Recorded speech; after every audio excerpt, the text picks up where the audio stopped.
Welcome back sa aking YouTube channel para sa mga first time Anyway guys, wala na ba ito libre lang, tulong mo na lang din sa kapwa mo. Alright, thank you very much po. So topic natin po today's reflection. Ang tema natin ngayon ay about character o sa ugali ng isang leader o ng isang tao. So ang pag-aaralan natin ngayon ay isang leader sa bansa, sa Bible, na kung saan ay talagang tinitingnan natin at maraming humahanga sa kanya. Pinaka-popular na propeta o hari na nung nabubuhay pa siya. So, dumanas din siya ng buhay niya ng ups and down. Parang tayo guys, dumadaan na minsan nasa taas tayo, minsan sa baba tayo dahil sa mga pagsubok na dumarating sa ating buhay. Siguro ito na yung pinakasikat na pagkatapos ni Jesus. Siya na yung kilalang kilala lalo na sa Bible. So, ang tinutukoy natin dito guys, wala nang iba kundi si Haring David. Di ba? Sikat na sikat yan. So, si Haring David, yung kanyang istorya guys, simplihan lang natin. Bago pa sa hinirang bilang isang hari ng Israel. Kasi ang Israel noon, gusto nila magkaroon na ng hari. Talagang pinipilit nila. Kaya ang Diyos nating Ama, nagsabi kay Samuel, propeta Samuel, puntahan mo, sabi niya, yung si Jesse may mga anak dun. May mga anak siya. Doon ka pipili at i-appoint ko bilang maging hari ng Israel. So, nagpunta na nga itong si Samuel at pinuntahan niya itong si Jesse. Si Jesse yung ama ni David. So, pagpunta niya doon, ang naabutan niya ay yung mga pitong mga kapatid niya na matitipuno, malalakas, di ba? Sundalo. Siyempre, hari, di ba? Pag sinabi mong hari, kailangan physically fit talaga siya. Di ba? Malaki ang katawan, masigasig, talagang pwedeng ilaban sa gera, kumbaga. Di ba? Kasi hari nga na kailangan hindi natatakot at maganda yung physical fit niya. Subalit nung tinignan ni Propeta Samuel, wala siya napili doon. Ang sabi niya kay Jesse, wala ka na bang ibang anak? Mukhang wala naman ako napili dito sa mga pinakita mo. Kahit malalaking tao yan, matipuno, di ba? Sundalo naman, malalakas, pero wala dyan ang hinahanap ng ating Diyos. Kaya nga sabi niya, meron pa akong isang anak, bunso. Kaso maliit lang yun, paslit lang yun, sabi niya. Andun sa bukid, nag-ano ng mga hayop, di ba? Nagpapastol siya ng mga hayop. So, sabi niya, yun na lang buso. Kaso, bata pa lang talaga yun. Sabi niya, pupuntahin mo dito. So, kaya nga sabi ni Lord kay Samuel,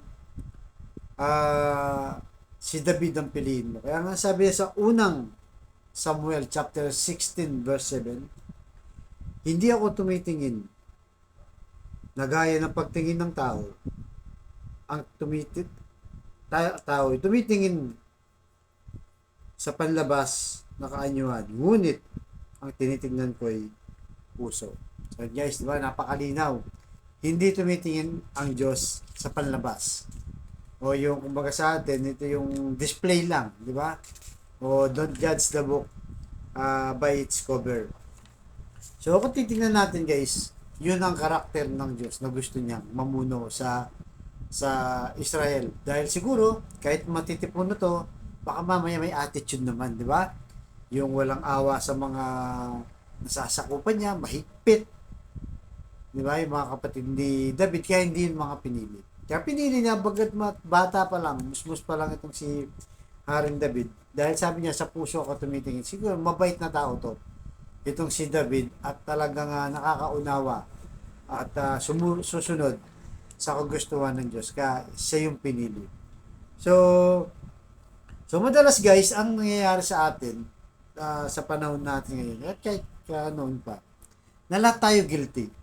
Kapag ang taong kaharap natin, mayaman, di ba?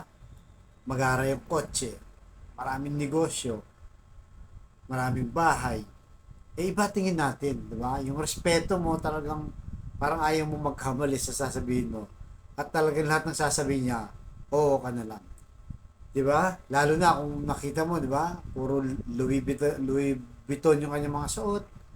'Di ba? Hermes, yung mga mahalin tapos naka Rolex talagang mataas ang tingin natin dyan. Pero pagka mga ordinaryong tao lang, lalo na walang pinag-aralan, ba't mababa ang tingin natin? Kahit ano lang sinasabi mo, di ba? Hindi mo na iniisip na yun, diyan ka na lang. Di ba? Parang gano'n na, di ba? Pare-pare lang ang tingin.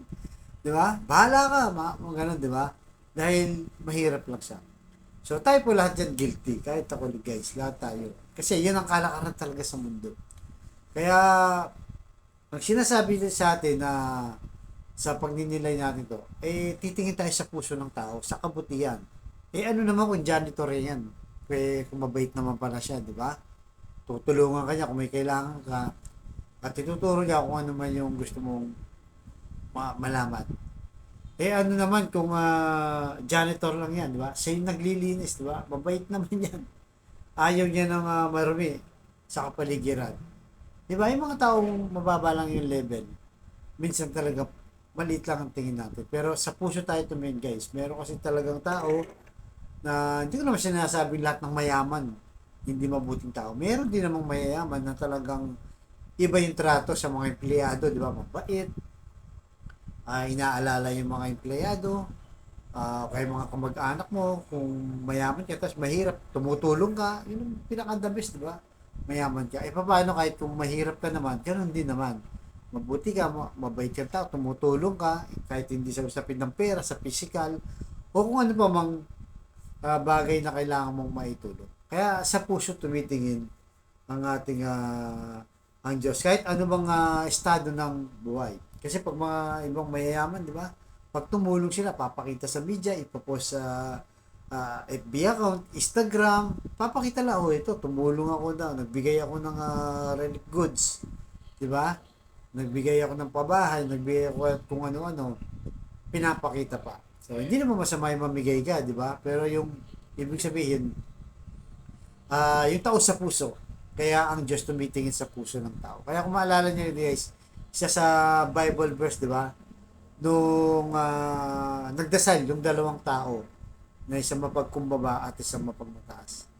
Di ba? Pumasok sa simbahan, anong sabi nung isa? Sabi niya, Lord, salamat, hindi ako kagaya nung sa tao yan, makasalanan, magnanakaw, pangit ang ugali, di ba? Yun ang pinagdarasal ng maganda yung damit. Pero yung isa, nagdadasal na makasalanan siyang, sabi niya, Lord, hindi nga siya makatingin sa altar. Ang sabi niya, Lord, patawarin niyo ako sa dami ng kasalanan.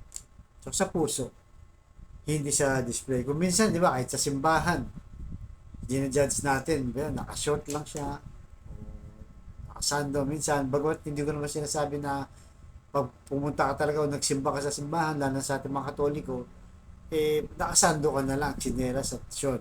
Kumbaga, yung mga walang kakayahan siguro, guys.